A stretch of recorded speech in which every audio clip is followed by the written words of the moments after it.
She always believed that their love was strong and their marriage honest. But after Arthur's death, Patricia discovered a truth he never spoke of. A past buried in war. A letter that changed everything, and a search for answers that could rewrite the story they thought they knew. Before we dive into the story, let me know where you're tuning in from today. Patricia had buried Arthur on a mild autumn afternoon. They had been married for 39 years, most of which were woven from shared routines. Sipping coffee in the early mornings, hearing the gentle hiss of steam from his careful tea-making on cold evenings, dancing in the living room to old jazz tunes whenever the mood struck him, though he kept that part of himself mostly tucked away.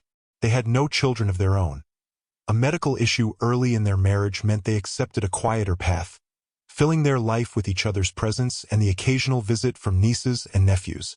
Arthur, by nature, displayed his affection through small acts. Fixing that squeaky step on the porch, handing her a sweater before she even realized she was cold, quietly labeling the pantry jars so she'd never be rummaging around. He was a man of near-constant steadiness, a comforting fixture in a world of turbulence. He had served in Vietnam in the late 1960s, returning home around 1970. Whenever she asked about his experiences, he gently steered the conversation away, saying it was mostly guard duty, radio maintenance, nothing worth reliving. She sensed the shadow in his eyes whenever the topic arose. War had pressed a bruise on his spirit. Over the decades, Patricia learned to avoid that bruise, letting it remain in the quiet corners of their marriage. She loved him enough to accept that some doors in his past were best left closed. When he died of a sudden heart complication, she was caught off guard by the finality of it. The funeral was small, close friends and a few neighbors, a short eulogy referencing his gentle soul, his unwavering devotion to home. People spoke of his reliability, how he was always the first to volunteer for a neighborly favor, and how he rarely drew attention to himself. She smiled through her tears, hearing them echo her own sentiments about him. She spent the following weeks sorting through old papers and files. She intended to compile a small personal memoir for the family, capturing the essence of Arthur's steady presence. One mild morning, she ventured into the attic, searching for a box she thought might contain his college transcripts or military discharge forms. The attic was cramped, dust swirling in the beams of sunlight that fell through a tiny window. She moved a rickety bookshelf to peer behind it, and that was when she noticed it. A shoebox sealed meticulously with electrical tape, far in the corner, half hidden by a stack of worn blankets. Something about its purposeful concealment made her pulse quicken. She knelt, carefully tugging it free. The box itself was old and battered, the tape crackling as she peeled it away. Inside, she found a bundle of letters, over 30 of them, each folded neatly, each bearing dates that spanned from 1976 to 1979. All of them were addressed to someone named Lon. At the end of each letter, he had signed in a clipped style, "Yours, always." The handwriting was unmistakably Arthur's. She had recognized it instantly from the many notes he left her over the years. But these letters read with an intensity she had never seen from him. She unfolded one letter gently, mindful of the fragile paper. Her eyes flicked over the lines, heart pounding. "Lon, I still remember the way you held my hand, as if letting go meant losing the world itself. I never should have left. Forgive me. Yours always." Her breath caught in her throat. Such yearning, such romantic vulnerability. Words he never offered her, not even in their most intimate moments. Another letter, dated 2 months later, revealed something that stole the air from her lungs. "I hope our daughter has your eyes. I dream of you both, returning in every quiet moment." Daughter, a child. Patricia felt dizzy, the attic spinning. She pressed a hand against the floor, eyes stinging with tears. Arthur had fathered a child in Vietnam, and he had never told her? She realized the letters referred to a time frame after his return from war post-1970, which meant he had known about them long after they married. Why keep such a secret? The thought that he had a living, unknown daughter pounded in her mind, overshadowing all sense of normalcy. She placed the letters back in the shoebox, sealed it in a plastic bag, and carried it downstairs, heart thudding. Her mind reeled with 1,000 questions. Was this child alive? Did Arthur abandon them? Or had something tragic separated them? She was angry, hurt, and deeply confused. The man she spent nearly 4 decades with apparently had a secret family, or at least a child he'd yearned for. She recalled how he occasionally donated to charities for Vietnam veterans or read news about the region. She always assumed it was mild interest in a place that had once shaped him. Now she suspected it was something far deeper. That night, sleep eluded her. She paced the living room, rummaging through more of Arthur's belongings for any sign of a follow-up. She found none. The letters ended in 1979, and there was no reference to whether he managed to locate Lon or their daughter. She was left with only unanswered questions and a surge of heartbreak that the man she loved so devoutly had lived with such a silent ache. She decided she needed help interpreting the details. She had a friend named Emily whose niece, Mai, was a Vietnamese-American translator. If these letters contained addresses or more personal references, perhaps Mai could glean more about the woman named Lon, or the child. She called Mai the next day. Nervous, her voice shaking, she explained the basics. She had found old letters referencing a child in Vietnam, fathered by her late husband. Could Mai read them in full, help her grasp the context? Mai, though startled, agreed to come by. The next morning, Mai sat with Patricia at the kitchen table, the letters spread out. She read them silently, her lips occasionally tightening. The words were in English, but sometimes Arthur had inserted lines in Vietnamese, referencing places or local phrases. Mai softly explained to Patricia that the tone was not one of fleeting romance, but of deep regret and longing, referencing how Arthur had tried to keep contact but faced obstacles. It spoke of a child's birth in 1971 or 1972, though the details were fuzzy. The mother was named Lon, who had struggled after the war. She never responded in any of the letters, or if she had, Arthur didn't preserve them. It seemed a one-sided attempt on his part to reconnect or seek forgiveness. As Mai flipped through them, she occasionally paused to translate small notes in Vietnamese, addresses or personal references to Da Nang or somewhere near central Vietnam. Mai's voice grew emotional as she interpreted lines about how Arthur had never forgotten Lan's face, how he felt shattered by leaving her behind. Another line mentioned, "Every night I imagine the child we made. She must be so big now. I pray she remembers me, though I fear she never will." Patricia's tears flowed anew. She realized the magnitude of Arthur's sorrow, hidden behind that quiet facade. She felt regret that he never entrusted her with this pain, possibly out of fear she'd judge him or that he would tarnish their marriage with unresolved guilt. The heartbreak weighed heavily on her. Mai concluded the reading with a soft statement. "This doesn't sound like a casual affair. It reads like a deeply felt bond. He wanted to bring them to safety or at least find them. These letters are almost a diary, never sent, or sent to an address that might not exist anymore." She parted with Patricia that night, promising to connect her with a non-profit that specialized in reuniting families separated by the Vietnam War. Patricia felt both dread and determination. She had no idea if this daughter was alive, but she felt compelled to try. She believed that was what Arthur wanted, that he had left these letters not to betray her, but so that someone might eventually do what he never could finish. Over the following weeks, Patricia approached the recommended nonprofit. They listened to her story, how she found the letters, how Arthur had fathered a child with a Vietnamese woman named Lon. The staff took notes, asked for scans of the letters, gleaned details about the location near Da Nang. They warned her that finding a single woman named Lon after so many decades might be nearly impossible, especially if the name was incomplete. The daughter's name remained uncertain, only references that, "I hope our daughter has your eyes."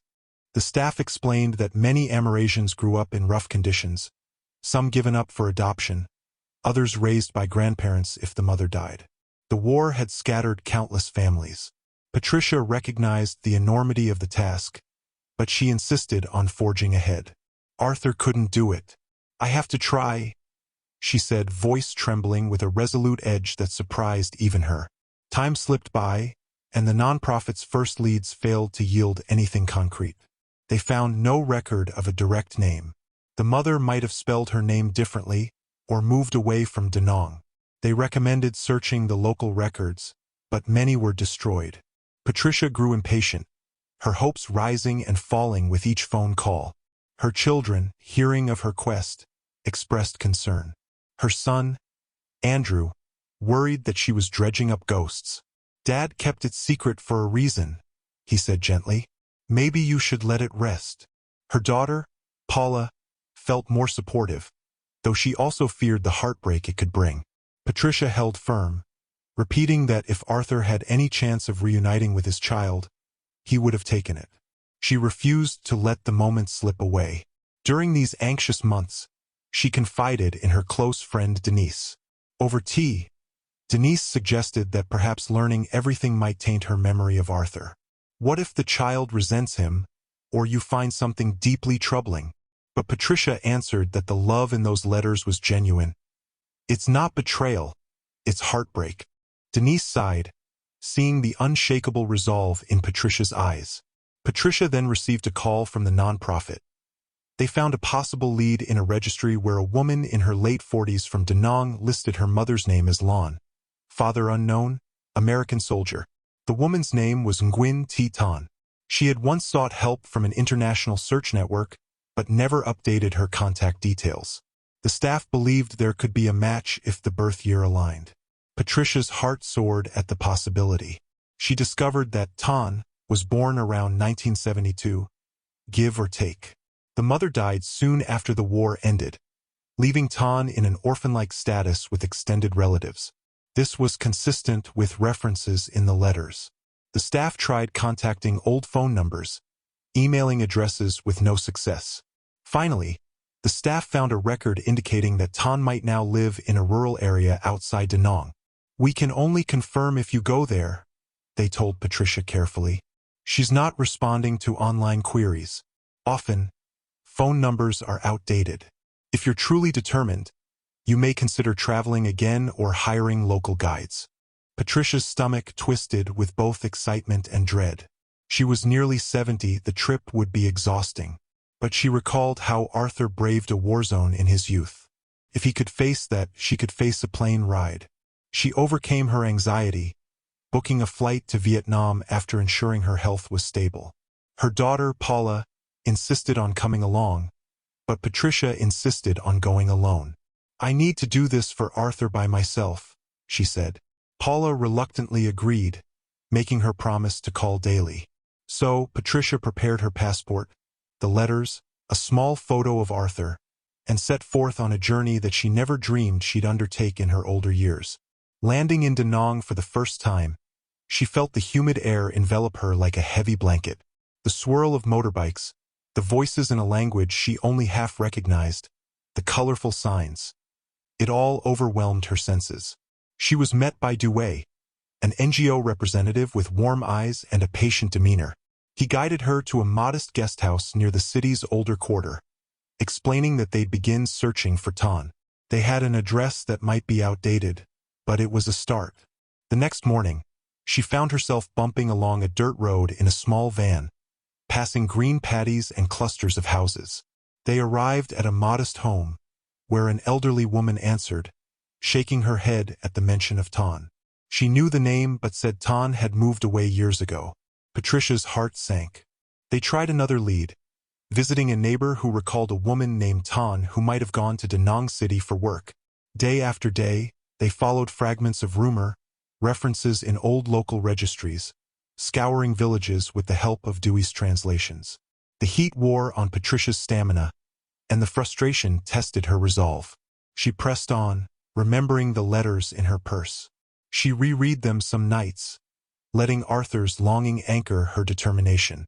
At last, Dewey received a phone call from a contact who recognized the mention of a Tan seeking her American father decades earlier. The contact shared a more current address, beyond the outskirts of Da Nang. The next morning, they set out, traveling winding roads into a region dotted with small farms and scattered homes. Eventually, they found the place, an unpaved side path leading to a humble property, a simple house with a dusty courtyard.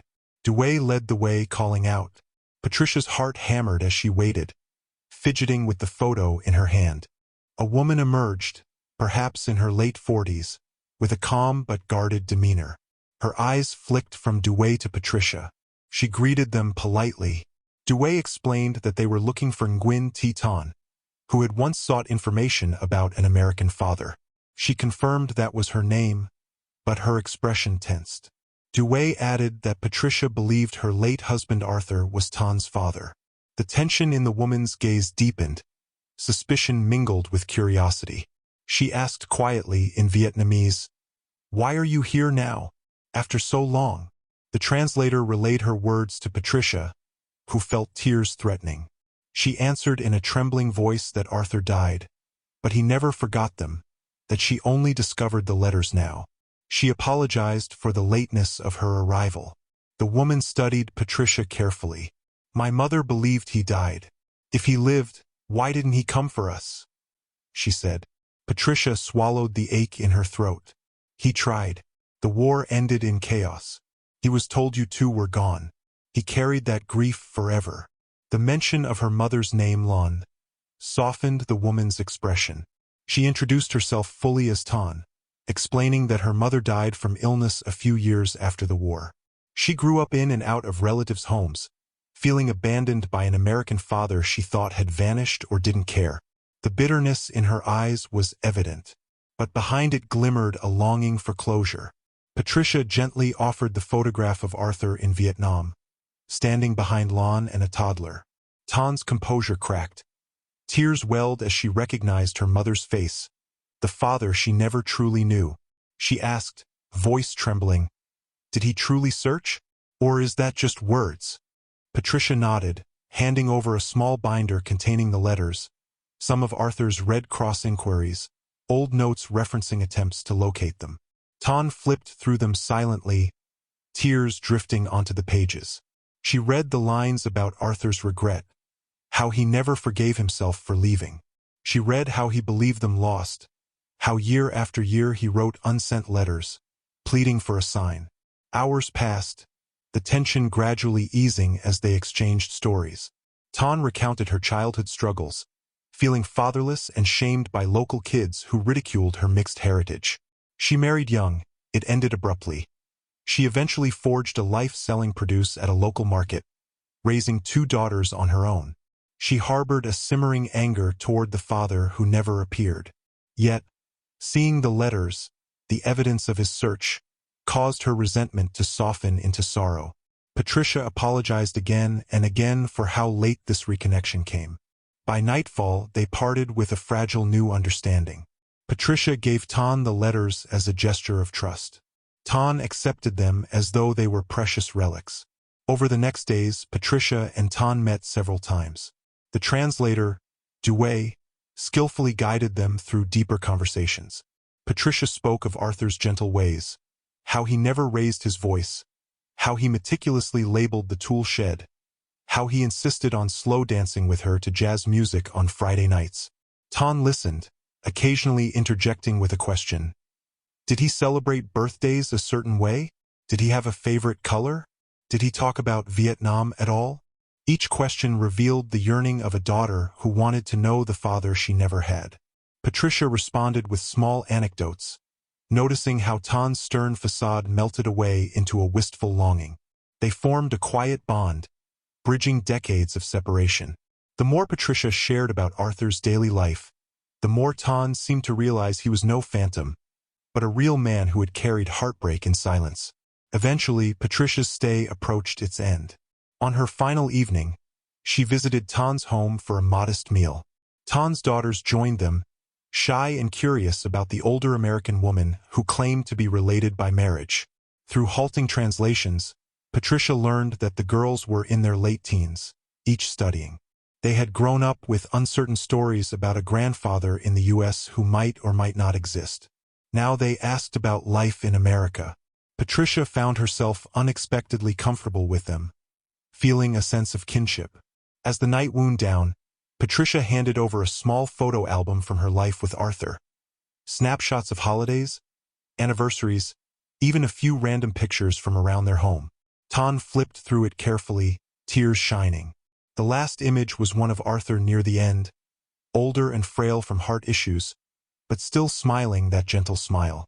Ton touched the photo gently, blinking back tears. "I always thought he forgot," she whispered. "But he didn't." Patricia shook her head, voice breaking. "He never did." Patricia returned to the States carrying more than just the memory of those letters. She carried the sense that she had fulfilled part of Arthur's final hope.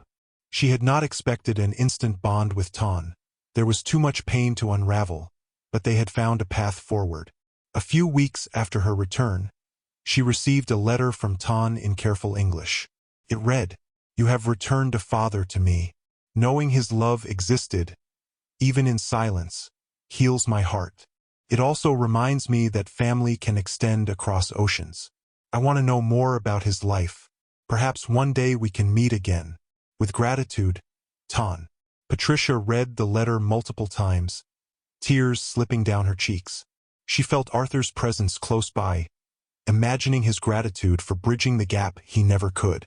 She wrote back, sending more details about their family, about how Arthur lived his final years, about his job in a small engineering firm, how he quietly volunteered at a local soup kitchen, how he cherished Sunday mornings reading the newspaper.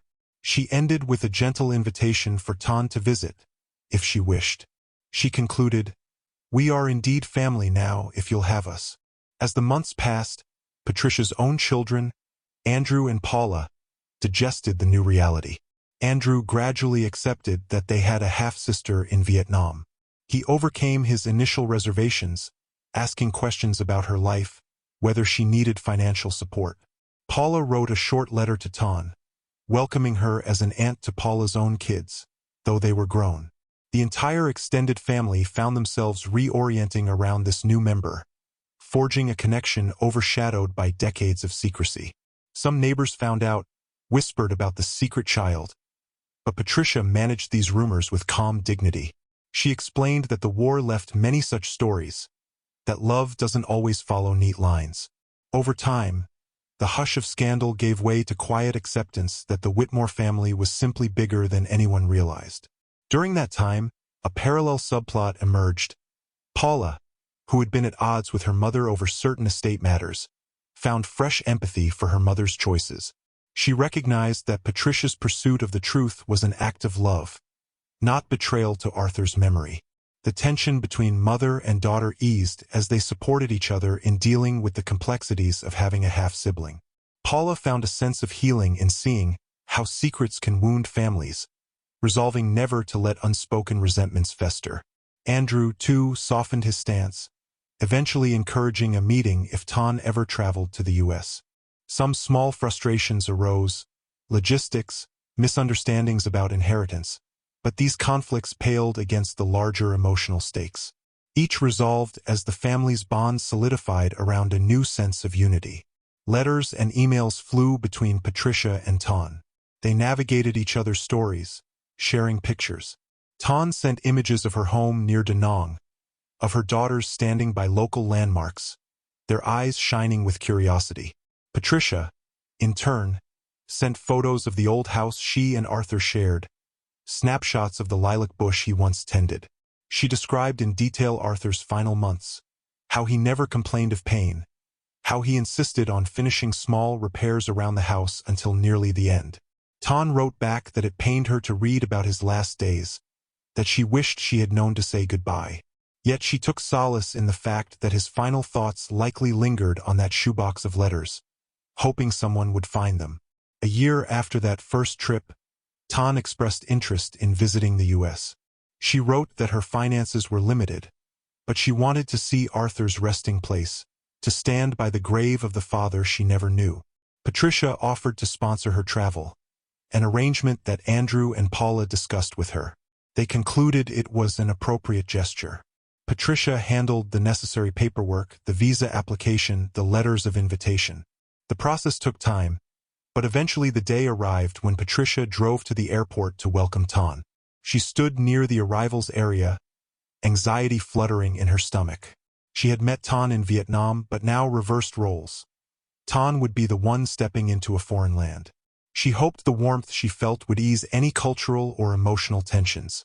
When Ton emerged through the sliding doors, Her eyes searched the crowd until she spotted Patricia. They embraced softly, tears brimming, each reminding the other of the journey that brought them here. Outside, the crisp American air contrasted the humid climate Ton was used to. She marveled at the wide roads, the traffic order, the tall signage. Patricia noticed an undercurrent of both excitement and fear in her posture. She recalled how she had felt stepping onto Vietnamese soil the first time. They drove home, the conversation halting at times, but fueled by kindness. Patricia explained that Andrew and Paula planned a small welcome dinner. Ton nodded, voice trembling with both hope and trepidation. She was about to meet a half-brother and half-sister she'd never known existed. That evening, the house glowed with a gentle warmth. Paula and Andrew arrived with their spouses, each bringing a dish. They greeted Ton with reserved courtesy, uncertain how to proceed but determined to be gracious. Over dinner, they asked about her life, her daughters, her memories of her mother. Ton described her modest childhood, the adversity she faced as a child of an American soldier, how she always felt a piece of her was missing. Andrew apologized on behalf of a father he realized was overwhelmed by war and misinformation. Paula offered to share old home videos of Arthur, letting Ton see him in motion, hear his voice. Ton's eyes lit with a blend of sorrow and gratitude. She said softly, "I never even heard his voice. I only pictured it from my mother's stories." That evening ended with a subdued closeness forming among them, the first steps of bridging lives parted by decades and distance. The next morning, Patricia took Ton to the cemetery. A soft drizzle fell, the sky gray. They walked slowly through the rows until they reached Arthur's stone. Patricia stepped aside, letting Ton approach alone. Ton knelt, setting down a small bouquet of wildflowers she had picked up from a local market. She bowed her head, tears slipping down her cheeks, lips moving in a silent prayer or farewell. Patricia observed from a short distance, tears in her own eyes, imagining all the unspoken words passing between father and daughter in that moment. At length, Ton gently ran her fingers over the etched name, Arthur James Whitmore. She whispered something in Vietnamese that Patricia couldn't understand, but the emotion needed no translation. That evening, the family gathered again, this time in a smaller circle. Patricia, Ton, and Paula. They watched old videos Paula had transferred to digital. Scenes flickered by. Arthur at a backyard barbecue flipping burgers. Arthur handing out gifts at Christmas. Arthur patting a dog and laughing softly at some private joke. Ton drank in every second, tears flowing. She pressed a hand to her mouth, seeing the father she never knew, so alive, so real. Patricia wrapped an arm around her, whispering that he would have loved to meet her. Through her tears, Ton nodded, quietly thanking Patricia for sharing these memories. That night, they sat by the living room, the old jazz tunes Arthur favored playing softly from a record. They didn't speak much, letting the music fill the emotional spaces between them. Over the next few days, Ton explored the town. She and Patricia visited the local Veterans Memorial, reading plaques of names and conflicts. Ton felt a wave of emotion, realizing that for so many, the war had left deep personal scars. She empathized with her father's choice to stay silent, for fear that talking about it might reopen wounds. She also sensed that the war itself was bigger than either of them, mired in politics and tragedies that no one truly overcame. With each passing day, she grew more comfortable calling Patricia by a familial term in Vietnamese that indicated an older maternal figure. Patricia blushed, unsure if she deserved such a title, but accepted it with humility. The bond they formed felt akin to mother and daughter, though the roles were blurred by their unusual history. One evening, Andrew and Paula came over again, bringing family photo albums for Ton to see. They pointed out Arthur in various stages of life. Arthur receiving an award at work, Arthur fishing at a lake, Arthur building a birdhouse in the backyard.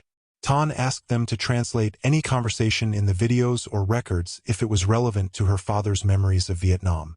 They found none direct references to Lon or the child, only occasional notes about donations to charities in Vietnam.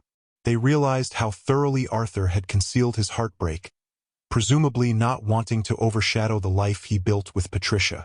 Yet the entire family now saw how that heartbreak shaped him into the gentle, if somewhat distant, man he had been. As the date of Tan's return flight neared, Patricia found herself dreading the goodbye. She offered Tan a place to stay if she ever wished to move or study in the U.S. Tan politely declined for now, explaining that her family and livelihood were in Vietnam, but that she might visit again. They parted with a heartfelt embrace at the airport, tears shining in both sets of eyes. Tan said softly, in halting English, "Thank you for giving me father's memory. I keep it forever." Patricia choked out a response, telling her that no matter the distance, they were family. Then Tan vanished into the crowd of travelers, carrying a small suitcase and a heart finally unburdened of decades of unanswered questions. Patricia returned home, feeling a deep, resonant peace. She had done what Arthur couldn't. She had bridged the oceans, giving father and daughter some semblance of closure.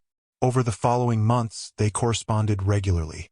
Tan shared glimpses of her life, her daughter's daily progress, their schooling.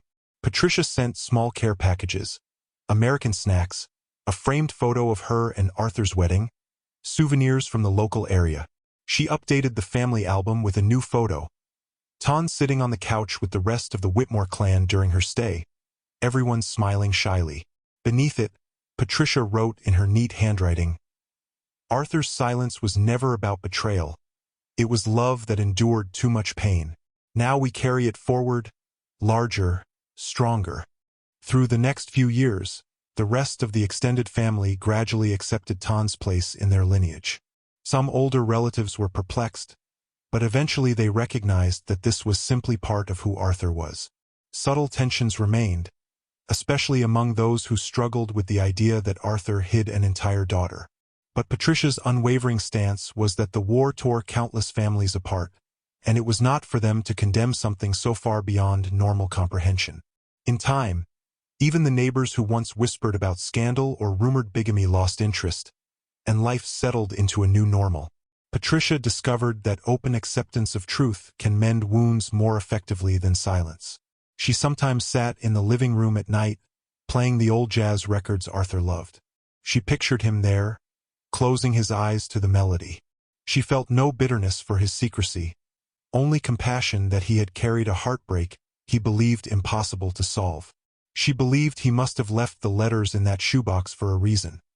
Perhaps he hoped that upon his death, the truth would emerge, giving them all a chance to heal. She felt grateful she found the box, that she had not simply disposed of old items in a rush of grief. She realized how close they came to missing the key to unlocking Arthur's final wish. On a crisp autumn day, she returned to Arthur's grave, carrying a fresh bouquet of lilies. She placed them gently, remembering how he once told her lilies symbolized renewal. She stood there, letting the wind ruffle her hair, recalling the tears in Tan's eyes when she saw his name etched in stone. She spoke softly to the gravestone. "We found her, Arthur. She's bright, kind, everything you hoped she'd be. Your daughter forgives you. She loves you. We all do." She felt a hush, as though he might answer. The leaves rustled, the air shifting gently, and she smiled through tears, feeling an odd sense of presence, as if he was there whispering gratitude for what she had done. In the final year of her life, Patricia revisited Vietnam once more, this time with Paula accompanying her. They stayed in Da Nang, where Tan now lived in better circumstances, having moved to a more stable position teaching English at a local school. The reunion was warm, hugging under the scorching sun. Tan introduced them to her teenage daughters, who greeted them with a shy mixture of curiosity and respect. Over a simple meal, they laughed about cultural differences, the bridging of two worlds that war once violently tore apart. Paula found herself charmed by the local market's bustle, forging a bond with her newly discovered niece cousins. Patricia watched with quiet joy, seeing the entire tapestry of Arthur's legacy woven together at last. They visited the place where Lon once had a small shop, now replaced by modern buildings. Tan lit a small incense stick in memory of her mother and father, standing with solemn dignity in the street. Patricia and Paula stepped back, offering space. They realized that though the father never physically returned to this spot, His spirit, through Patricia's determination, had found its way home. The significance weighed on them all, tears shining as they recognized that love, though delayed, could still bring about healing decades after the war. When Patricia finally said her final farewell to Ton at the airport, she felt at peace. She whispered, "We're family always," and Ton nodded, tears in her eyes, hugging Patricia. Then Patricia boarded the plane, looking out the window at the city lights below as the aircraft soared away. She let her thoughts drift to Arthur, to the memory of him humming an old jazz tune, to the sense that he was no longer haunted by an unfinished story. She had carried it forward to completion on his behalf. She spent her remaining days in quiet contentment back home, maintaining a gentle correspondence with Ton.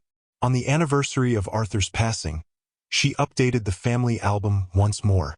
She placed new pictures, one of Ton's older daughter graduating from a local vocational program, another of Paula and Andrew chatting with Ton via video call. Under these, she wrote with a calm, reverent hand, "Arthur's silence was never the end. It was only a pause in a longer conversation. We have found our missing voice, and in doing so, we have found each other." She closed the album, tears slipping down her cheeks, but they were tears of fulfillment rather than sorrow.